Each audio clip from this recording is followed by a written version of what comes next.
Bom, então vamos continuar nossa aula sobre a reforma do sistema financeiro no período militar, né, da ditadura militar. E nessa continuação nós queremos entender quais as consequências, né, o que resultou dessas reformas, né, e o funcionamento, como passou a funcionar o sistema financeiro brasileiro.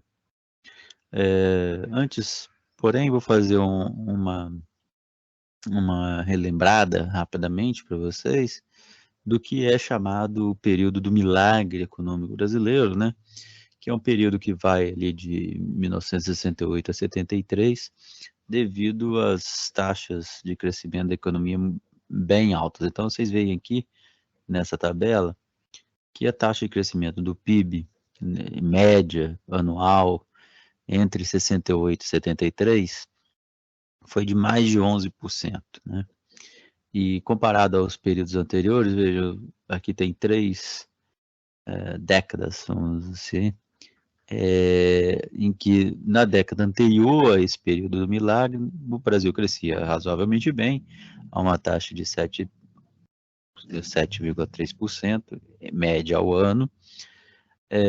Aqui envolve o próprio período do milagre, portanto, ali entre 64 e 68, a taxa deve ter sido muito baixa, né, para ter que o resultado do período milagre econômico foi de 11%, então 8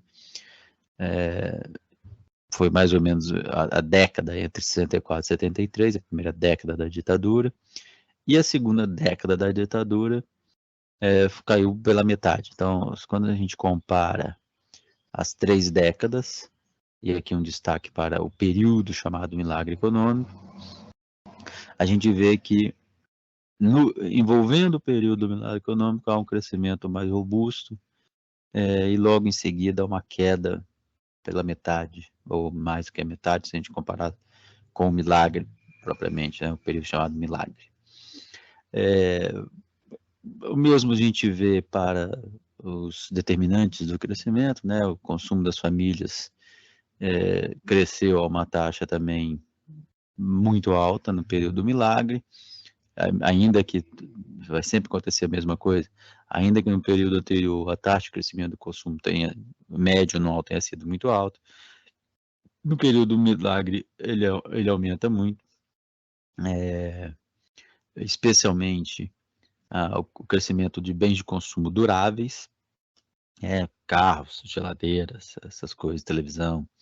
Um período em que essas coisas estavam se difundindo no Brasil, então uma taxa de crescimento do consumo bem elevada do consumo das famílias, idem para o investimento privado, né? E em especial a taxa de crescimento de investimento em construção, então aqui é o investimento em capital fixo e aqui em construção, e fortemente, embora não tão grande quanto do consumo das famílias, mas teve um crescimento do consumo do governo, né? E especialmente do investimento do governo. Então, o investimento do governo, principalmente através das estatais, cresce, né, em média durante o período do milagre mais de 30% anual, e também o crescimento das exportações. Então, esse conjunto, né, de forte crescimento em todos os determinantes do investimento, né, os determinantes do PIB, né, do crescimento, que marca, né, o período chamado de milagre econômico. Então ele uma taxa de crescimento extraordinária, acima do que vinha acontecendo na década anterior, né, e teve como sequência disso aí uma queda significativa, né, na década subsequente ao milagre econômico, sim chamado milagre econômico, de todos os indicadores. Então, a gente, se comparar com hoje, é claro que essas taxas aqui seriam gigantescas, né? A gente está crescendo negativo. Mas, se comparado com o Brasil historicamente, o seu passado recente, essas taxas da segunda década do regime militar, elas são muito baixas. Elas são muito baixas. Enquanto, comparado com a primeira década do regime militar, ela também são taxas muito baixas. E se comparar, então, com o chamado período milagre econômico, então, isso aqui, que está em vermelho, denota uma tendência à recessão vigorosa. Então, esse é o contexto, vamos dizer assim, pós-reforma do sistema financeiro. Então, como é que o sistema financeiro se comportou? Então, são dois momentos distintos claramente. Um é no que se chama milagre econômico, né, nesse amarelinho aqui, nesse período amarelinho, e o outro é no que pode ser considerado um período de tendência à queda e a recessão que, como vocês sabem, no início aqui da década, final da década de 70, início da década de 80, já é uma recessão aberta, né? Já é o PIB cresce negativamente pela primeira vez em 40 anos e coisas do gênero.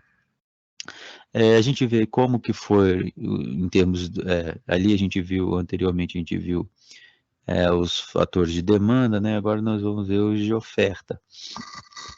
Então, em termos de oferta, vamos chamar assim, o setor chefe foi a construção civil, né? Que puxou esse crescimento altíssimo, e aí se explica por que o consumo privado sobe muito, porque a construção civil emprega muitos trabalhadores, né? Então o crescimento muito forte da construção civil, por si só, já aumenta a massa salarial dos trabalhadores, e isso tem impacto direto sobre o consumo das famílias, né? O consumo privado. Igualmente, o setor manufatureiro tem um crescimento muito forte, né? E isso tem a ver com, a gente viu as taxas de crescimento do investimento muito alta, quem produz para bens de capital é a manufatura. Então, e um investimento público tinha um poder de arranque, de puxo, né? De impulsão muito forte com o seu investimento, e isso puxa a manufatura, fora o próprio investimento privado que estava crescendo muito forte.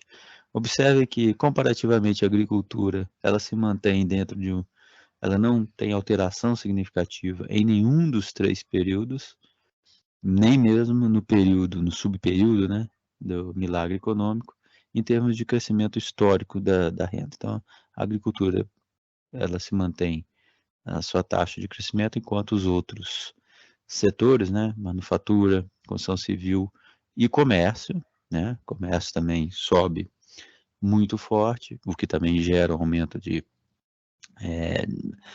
no mercado de trabalho, assim como a construção civil, né, são os principais empregadores, e explica lá o crescimento do consumo das famílias.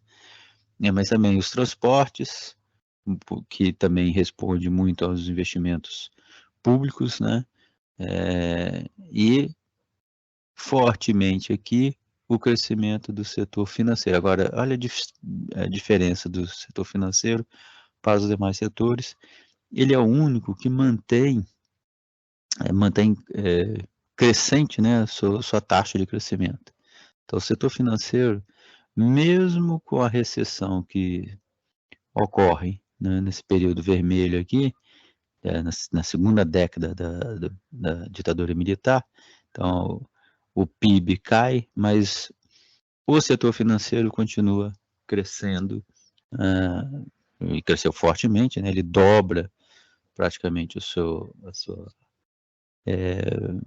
taxa de crescimento nesse segundo período. Isso aqui é importante a gente destacar. Então, por que o setor financeiro consegue até dobrar a sua taxa de crescimento, mesmo quando nós temos um recuo pela metade ou mais do PIB. Então, essas são as questões que a gente tem que ver como que o setor financeiro, né, se comportou em 2 períodos bastante distintos. Um de grande crescimento geral da economia, que é chamado período do milagre econômico, e como ele se comportou após esse período, né? O que acontece aqui?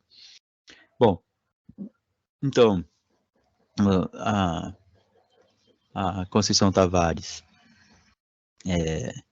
mostra, então, que, obviamente, o desenvolvimento do setor financeiro, né, a partir da reforma do sistema financeiro, ele responde imediatamente a esse crescimento econômico, né, dos investimentos, etc. Então, ele, como ela diz aqui, ele tem uma grande elasticidade para atender as demandas por crédito, né, do setor produtivo. Então, se a economia precisava de mais crédito para manter o seu nível de gastos, que, como a gente viu anteriormente, crescia a taxas